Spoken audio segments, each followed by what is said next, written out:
Hello दोस्तों, आप सभी का स्वागत है आपके अपने प्यारे चैनल मैथ स्टडी में। हम लेकर आए हैं क्लास 8 के सुगम गणित, जिसमें हम बात करेंगे दोस्तों प्रश्नमाला 10 का पी क्वेश्चन नंबर 1 और 2 को सॉल्व करेंगे दोस्तों। ठीक है, चलिए इस क्वेश्चन को समझने के लिए पहले आप इस तरीके से कुछ फॉर्मूला याद रखेंगे। ठीक है, ये कब होगा कि जब कोई भी राशि को बट्टा से हिसाब से दिया जाए दोस्तों, तो बट्टा से जब हिसाब से दिया जाएगा तो विक्रमूल के लिए अंकित मूल माइनस बट्टा। ठीक है, फिर प्रतिशत बट्टा अगर रहे तो बट्टा गुना 100 बट्टे सूची मूल, फिर बट्टा राशि आपका रहेगा उसी तरीके से दोस्तों, सूची मूल गुना बट्टा दर बट्टे में 100 होंगे। ठीक है, तो ये कुछ 3 फॉर्मूला है, इसको याद रख लीजिएगा। ठीक है, चलिए इसको हम सॉल्व करते हैं। जो कि पहला और दूसरा ये बहुत ही इजी वे में बनेंगे। ठीक है, तो देखिए सवाल है आपका दोस्तों कि एक कमीज जिसका अंकित मूल्य कितना है 65 रुपया है और 10% बट्टे पर उपलब्ध है। तो एक नंबर में पूछा जा रहा है कमीज पर कुल बट्टा निकालें, और दूसरा नंबर पे कहा जा रहा है का तो कमीज का विक्रमूल्य निकालें। ठीक है, तो चलिए इसको हम सॉल्व करते हैं दोस्तों। ठीक है, तो पहले जो राशि दी है उसको लिख लेते हैं। ठीक है, फिर एक को हम सोल्व करते हैं। तो इसको एक को सोल्व करने के लिए पहले हम लिख लेते हैं जो दिया हुआ है। ठीक है, तो लिख लीजिए दिया है, जो क्वेश्चन में जो दिया हुआ है उसको लिख लीजिए। अंकित मूल्य लिख लीजिए। ठीक है, अंकित मूल्य, अंकित मूल्य जो है आपका दोस्तों 65 रुपया। ठीक है, और उसके बाद देखिए यहाँ पे बट्टा राशि कितना दिया हुआ है, यहाँ पे बट्टा करके तो 10%। ठीक है, तो कितना अंकित मूल्य कितना पे दे रहा है 65 रुपया, तो 10% के हिसाब से। ठीक है, तो क्या करेंगे देखिए बट्टा यहाँ पे क्या करेंगे ना कि 65 का कितना है 10%। ठीक है, ये है तो 65 का 65 कीजिए, का मतलब गुना 10 का 10। अब बताइए प्रतिशत हटता है तो बट्टे में 100 आता है ना। अब देखिए एक जीरो से जीरो कट जाएगा, इसको 13 पच्चीस 65 और 5 से काटेगा तो 5 गुना 10, तो 5 से काटे तो 13 आई 2, यानी आपका 13/2 हो जाएंगे। भागा दीजिएगा तो 2 छक्के 12 2 पच्चे 10, मतलब यानी 6 रुपया 50 पैसा बोल सकते हैं। ठीक है, हालांकि आपका ये हमारा एक में जो कहा रहता है ये हमारा इस तरीके से आपका सही आंसर होंगे दोस्तों। ठीक है, और इसी में दूसरा नंबर का क्या बोल रहे थे, इसमें आपका इसमें पूछा जा रहा है आपसे कि कमीज का विक्रमूल्य क्या होगा। देखिए तो विक्रमूल्य निकालने के लिए भी ना बताएं हम आपको, क्या बताएं विक्रमूल्य। देखिए शॉर्टकट में विक्रमूल्य लिख लेते हैं।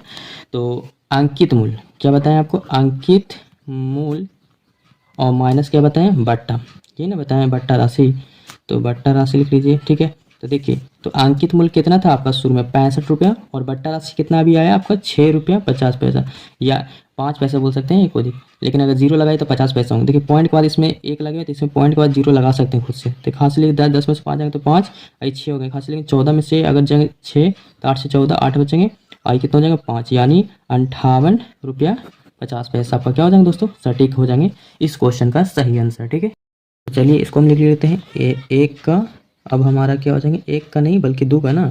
हाँ, तो 2 का ए हम यहाँ पे का निकाल लेते हैं, उसके बाद 2 का बी बनाएंगे। ठीक है, तो 2 का ए 2 का बी। तो देखिए तो 2 का क्वेश्चन क्या कहा जा रहा है इसमें, देखिए ए मतलब कि इसमें 1 और 2 करके रोमन संख्या में लिखा कहा गया है, लेकिन हम ए और बी लिख दिए। चलिए कोई दिक्कत नहीं, कर लीजिएगा खुद से आप। ठीक है, देखिए सवाल है आपका एक टेलीविज़न का मूल्य 6500 रुपया है, किंतु दुकानदार 30% बट्टा देता है, तो ग्राहक को कितना मूल्य लगा बताएं, और दूसरा जो है कुल कितना बट्टा मिला निकालें। ठीक है, तो चलिए उसी तरीके से हम सेम प्रोसेस रखेंगे आपका।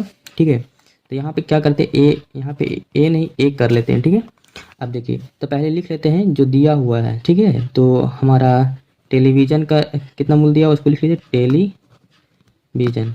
टेलीविज़न का मूल्य जो अंकित मूल्य होंगे आपका। ठीक है, जो बन के कितना 6500 रुपया। ठीक है, 6500 रुपये है, और कितना प्रतिशत है आपका, देखिए बट्टा अगर देखा जाए बट्टा कितना प्रतिशत है 30%। ठीक है, तो हम क्या कर सकते हैं लिखेंगे 6500 रुपया का 30% बट्टा निकालना। ठीक है, अब देखिए 6500 का 6500 कर लीजिए, का मतलब गुना 30% हटाइएगा तो बट्टे में 100, 2 जी से 2 जीरो कट जाएंगे दोस्तों।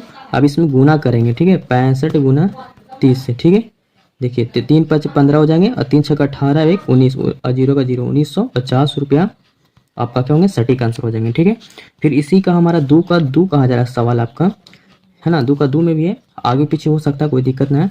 अब हमको निकालना है क्या चीज़, बट्टा का जो अंकित मूल्य निकालने के लिए विक्रम मूल्य बराबर होता है। ठीक है ना, विक्रम मूल्य निकाल, तो यहाँ पे लिखेंगे विक्रम मूल्य बराबर क्या करते हैं अंकित मूल्य में से, है ना, अंकित मूल्य माइनस बट्टा राशि, बट्टा राशि इसको घटाएंगे। ठीक है, अब देखिए अंकित मूल्य कितना था आपका 6500 रुपया, अब अभी कितना है 1950। ठीक है, घटा दिए, 0 का 0 एक हाथ से लीजिएगा, 10 में से 5 जाएंगे तो 5 बचेंगे, कितना हुए 4, तो 81 लेंगे, 14, 14 में से 9 जाएंगे तो 9 5 14, और 5 में से 1 जाएंगे तो 4, यानी 4550 रुपया आपका इस क्वेश्चन का सटीक आंसर हो जाएगा दोस्तों। ओके दोस्तों, इस क्वेश्चन में हम क्या करेंगे कि क्वेश्चन नंबर 3 को ही बात कर लेते हैं इस प्रश्न में, ठीक है। जल्दी से खत्म करते हैं। देखिए सवाल है, यदि पंखे का सूची मूल्य 500 रुपया हो और उस पर 10% बट्टा उपलब्ध हो तो पंखा ग्राहक को कितने रुपए में मिलेगा, ठीक है। तो चलिए इसको हम सॉल्व करते हैं, ठीक है। देखिए तो पहले हम लिख लेते हैं कि क्वेश्चन नंबर 3, ठीक है। 3 नंबर में आपका देखिए कि पंखे, यहाँ पे सूची मूल्य दिया हुआ आपका, लिख लीजिए सूची मूल्य बराबर कितना है आपका 500 रुपया, ठीक है। अब उसके बाद देखेंगे कि 10% कुछ बट्टा राशि करके हैं, तो बट्टा लिख दीजिए 10%, ठीक है। तो इसको अब निकालते हैं 500 का, ठीक है। 500 का 10%, ठीक है। देखिए 500 का 500 का मतलब गुना 10% हटाइए तो बटे में 100, 2 से 2 जोड़ी कट जाएंगे तो 10 25 कितना हो जाएगा आपका 50, यानी बट्टा राशि है आपका। अंकित मूल्य मतलब विक्रय मूल्य निकालना है ना। अंकित मतलब कि जो कोई वस्तु को बट्टा से बेचा गया तो अंकित मूल्य में विक्रय मूल्य क्या होता है, विक्रय मूल्य पूछा जा रहा है आपसे, ठीक है। तो यहाँ पे लिखेंगे विक्रय मूल्य बराबर दोस्तों, ठीक है। तो क्या करते हैं, अंकित मूल्य माइनस बट्टा राशि को घटा लेते हैं, ठीक है।